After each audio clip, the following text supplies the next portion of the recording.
ডাক্তাররা বলে না, যত বড় ডিম তত বেশি পুষ্টি।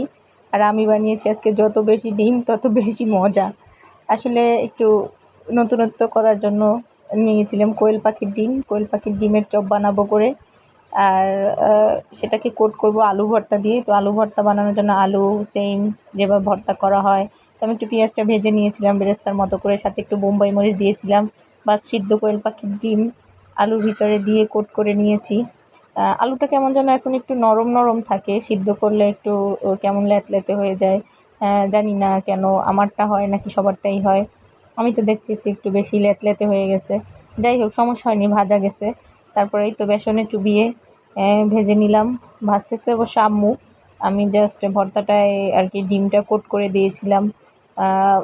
বেসনটা আম্মু খুব সুন্দরভাবে আর কি করে মাখে, মশলা টশলা দিয়ে, ভালোই লাগে খেতে।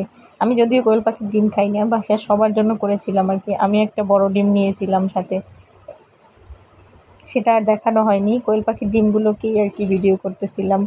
তো আমার ভাইয়ের ছেলে সাথে ছিল, তো এই জন্য একটু বেশি ঝামেলা করতেছিল, বেশি আর করতে পারিনি ভালোভাবে।